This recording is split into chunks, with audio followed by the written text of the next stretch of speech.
« 1984 », écrit par George Orwell. Deuxième partie, chapitre 7.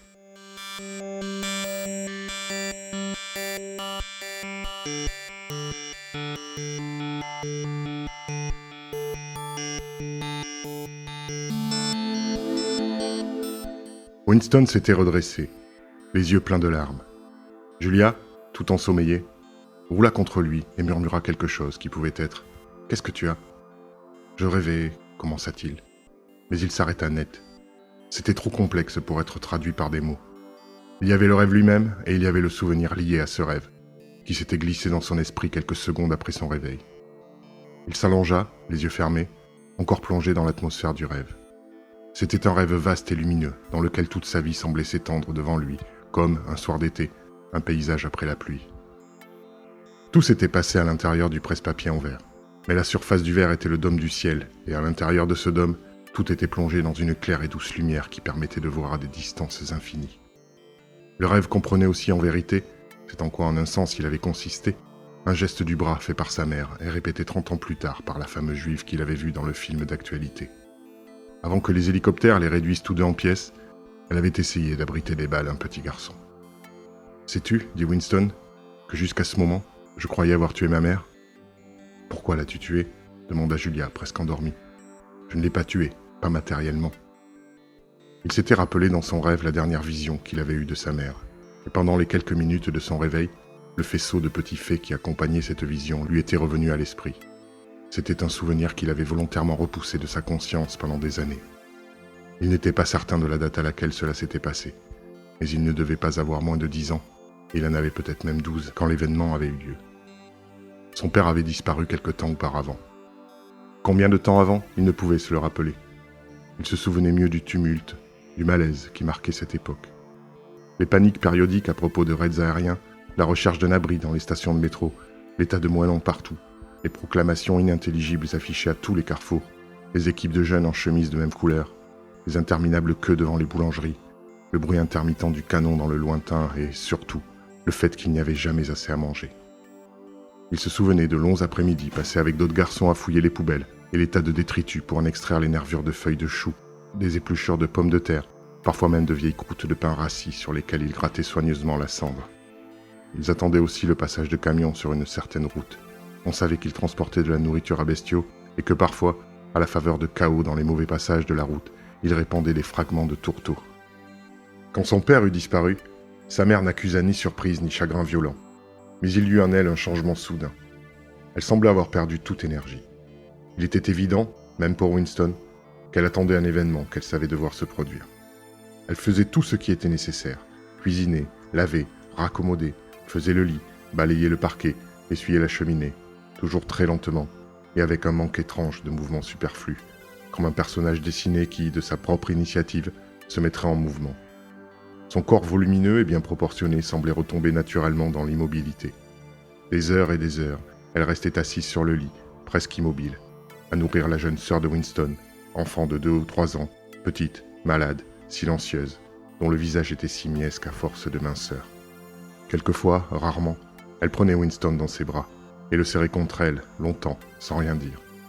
Il comprenait, en dépit de sa jeunesse et de son égoïsme, que ce geste était en quelque sorte lié à l'événement, mais lequel, qui devait survenir. Il se souvenait de la pièce dans laquelle il vivait, une pièce sombre, sentant le renfermer, qui paraissait à moitié remplie par un lit recouvert d'une courte pointe blanche. Il y avait un fourneau à gaz dans la galerie de la cheminée, une étagère où l'on gardait la nourriture et, à l'extérieur, sur le palier, un évier de faïence brune, commun à plusieurs pièces. Il se souvenait du corps sculptural de sa mère, courbé sur le fourneau à gaz pour remuer quelque chose dans la casserole. Il se souvenait surtout de sa faim presque continuelle et des batailles féroces et sordides au moment des repas. Il ne cessait d'adresser des reproches à sa mère et de lui demander pourquoi il n'y avait pas plus de nourriture. Il criait et tempêtait contre elle. Il se souvenait même des différents tons de sa voix, qui commençaient à muer prématurément et explosaient parfois d'une façon particulière.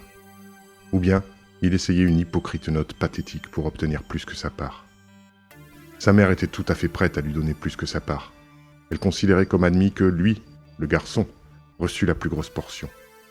Mais quelque quantité qu'elle lui donna, il en réclamait invariablement davantage. À chaque repas, elle le suppliait de ne pas être égoïste, de se rappeler que sa petite sœur était malade et avait besoin, elle aussi, de nourriture. Mais c'était inutile. Il criait de rage quand elle s'arrêtait de le servir. Il essayait de lui arracher la casserole et la cuillère des mains. Il s'appropriait des morceaux dans l'assiette de sa sœur. Il savait qu'il affamait sa mère et sa sœur, mais il ne pouvait s'en empêcher. Il sentait même qu'il avait le droit de le faire. La faim qui lui faisait crier les entrailles semblait le justifier. Entre les repas, si sa mère ne montait pas la garde, il puisait continuellement dans la misérable réserve de nourriture qui était sur l'étagère. Un jour, on distribua une ration de chocolat. Il n'y en avait pas eu depuis des semaines et des mois. Winston se souvenait clairement du précieux petit morceau de chocolat. C'était une tablette de 2 onces, on parlait encore d'onces à cette époque, à partager entre 3. Il était évident qu'elle devait être divisée en 3 parts égales. Winston, comme s'il écoutait quelqu'un d'autre, s'entendit soudain demander d'une voix mugissante la tablette entière pour lui seul. Sa mère lui dit de ne pas être gourmand. Il eut une longue discussion avec des reproches de part et d'autre, des cris, des gémissements, des pleurs, des remontrances, des marchés. Sa minuscule petite sœur, qui s'accrochait à sa mère des 2 mains, exactement comme un petit singe, était assise et, de ses grands yeux tristes, le regardait par-dessus l'épaule de sa mère. À la fin, celle-ci cassa les 3/4 de la tablette et les donna à Winston. L'autre quart fut pour sa petite sœur. La petite fille s'en empara et la fixa d'un air morne. Elle ne savait peut-être pas ce que c'était. Winston la regarda un moment, puis, d'un bond rapide et soudain, arracha le chocolat d'entre les mains de sa sœur et s'enfuit vers la porte.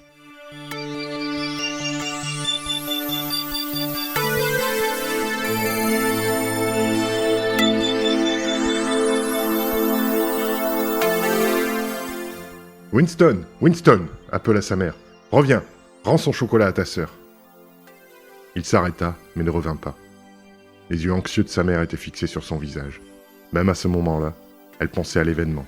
Il ne savait lequel, qui était sur le point de se produire. Sa sœur, consciente d'avoir été frustrée de quelque chose, avait poussé une faible plainte. Sa mère entoura l'enfant de son bras et lui pressa le visage contre sa poitrine. Quelque chose lui dit que sa sœur était mourante. Il se retourna et s'envola dans l'escalier avec le chocolat qui lui collait au doigt. Il ne revit jamais sa mère. Après avoir dévoré le chocolat, il se sentit quelque peu honteux de lui-même et traîna par les rues pendant plusieurs heures, jusqu'à ce que la faim le ramena à la maison. Quand il rentra, sa mère avait disparu. À cette époque, c'était un événement déjà normal. Rien n'avait disparu de la pièce, sauf sa mère et sa sœur. On n'avait pris aucun vêtement, pas même le manteau de sa mère.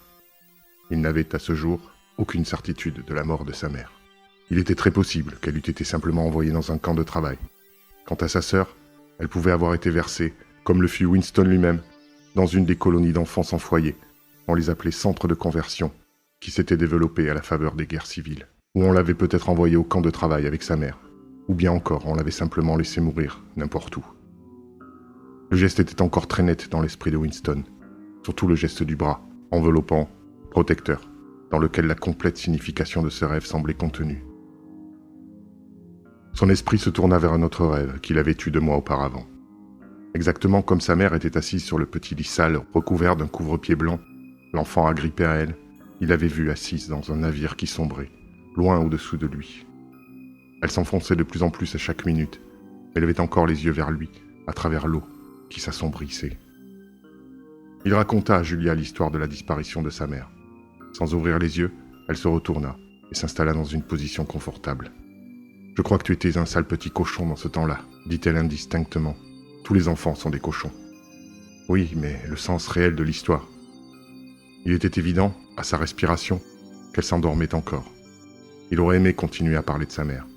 D'après ce qu'il pouvait s'en rappeler, il ne pensait pas qu'elle eût été une femme extraordinaire, encore moins une femme intelligente. Elle possédait cependant une sorte de noblesse, de pureté, simplement parce que les règles auxquelles elle obéissait lui étaient personnelles. Ses sentiments lui étaient propres et ne pouvaient être changés de l'extérieur. Elle n'aurait pas pensé qu'une action inefficace est, par là, dépourvue de signification. Quand on aimait, on aimait. Quand on n'avait rien d'autre à donner, on donnait son amour. Quand le dernier morceau de chocolat avait été enlevé, la mère avait serré l'enfant dans ses bras. C'était un geste inutile, qui ne changeait rien, qui ne produisait pas plus de chocolat, qui n'empêchait pas la mort de l'enfant ou la sienne, mais il lui semblait naturel de le faire. La femme réfugiée du bateau avait aussi couvert le petit garçon de son bras, qui n'était pas plus efficace contre les balles qu'une feuille de papier. Le parti avait commis le crime de persuader que les impulsions naturelles, les sentiments naturels étaient sans valeur, alors qu'il dérobait en même temps à l'individu tout pouvoir sur le monde matériel. Quand on se trouvait entre les griffes du parti, ce que l'on sentait ou ne sentait pas, ce que l'on faisait ou se retenait de faire n'avait littéralement aucune importance. On disparaissait, et personne n'entendait plus parler de vous, de vos actes. Vous étiez aspiré, hors du cours de l'histoire. Les gens de 2 générations auparavant n'essayaient pas de changer l'histoire. Ils étaient dirigés par leur fidélité à des règles personnelles qu'ils ne mettaient pas en question. Ce qui importait, c'étaient les relations individuelles, et un geste absolument inefficace, un baiser, une larme, un mot dit à un mourant, pouvaient avoir en eux-mêmes leur signification. Winston pensa soudain que les prolétaires étaient demeurés dans cette condition. Ils n'étaient pas fidèles à un parti, un pays ou une idée.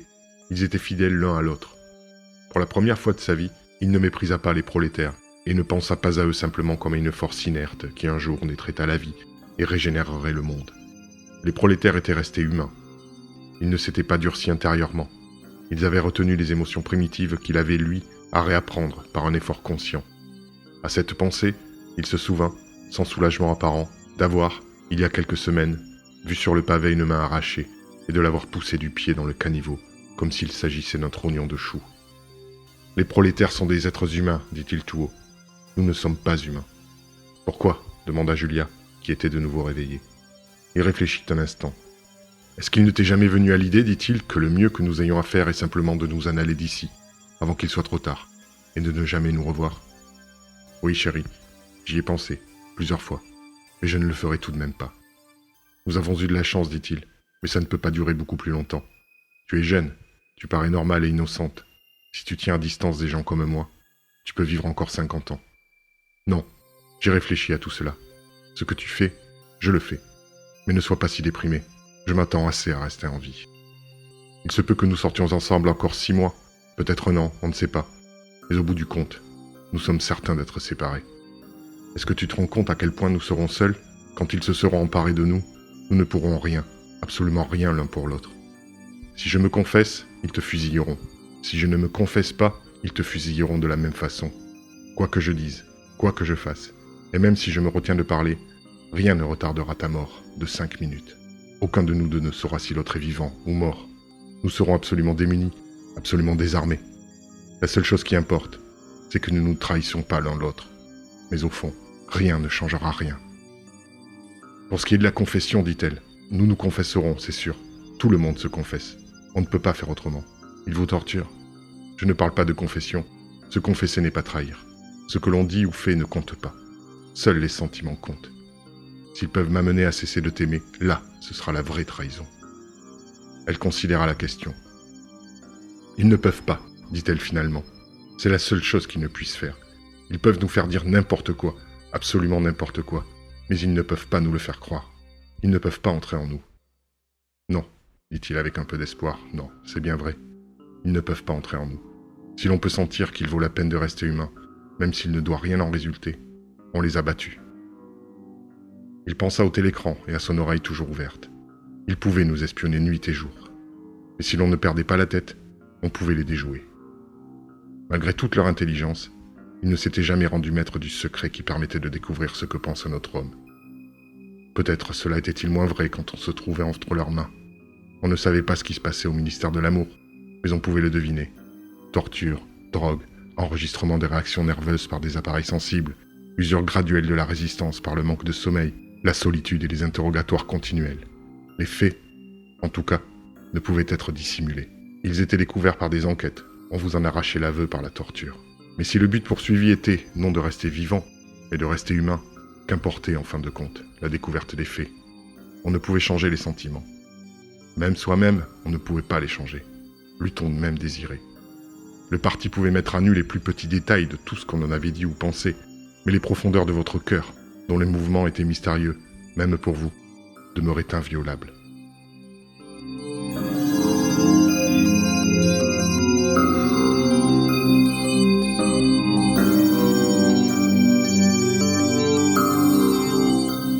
Fin du 7e chapitre de 1984, écrit par George Orwell.